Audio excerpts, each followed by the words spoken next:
Video में बने रही हा, ब्लॉग में घलक तू मंडर आ जा, वीडियो मत बाछू डरा। भाई साहब कुछ ज्यादा नहीं हो गया ये? मतलब कुछ भी बहुत मजे है। आर्टिस्ट मन बैठे हवे और बाहर में 100-200 आदमी मन यहाँ के मन देखा है, घर के गेट ला बंद कर दे हैं।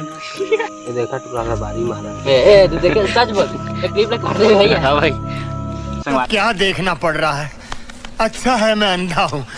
हमारे वाला का जलन पूरा कपटा है, एकदम जलन खोटता है। देखा उसने कैसा बना सकत काट नहीं दिला में। हां कर क्या दिक्कत है अब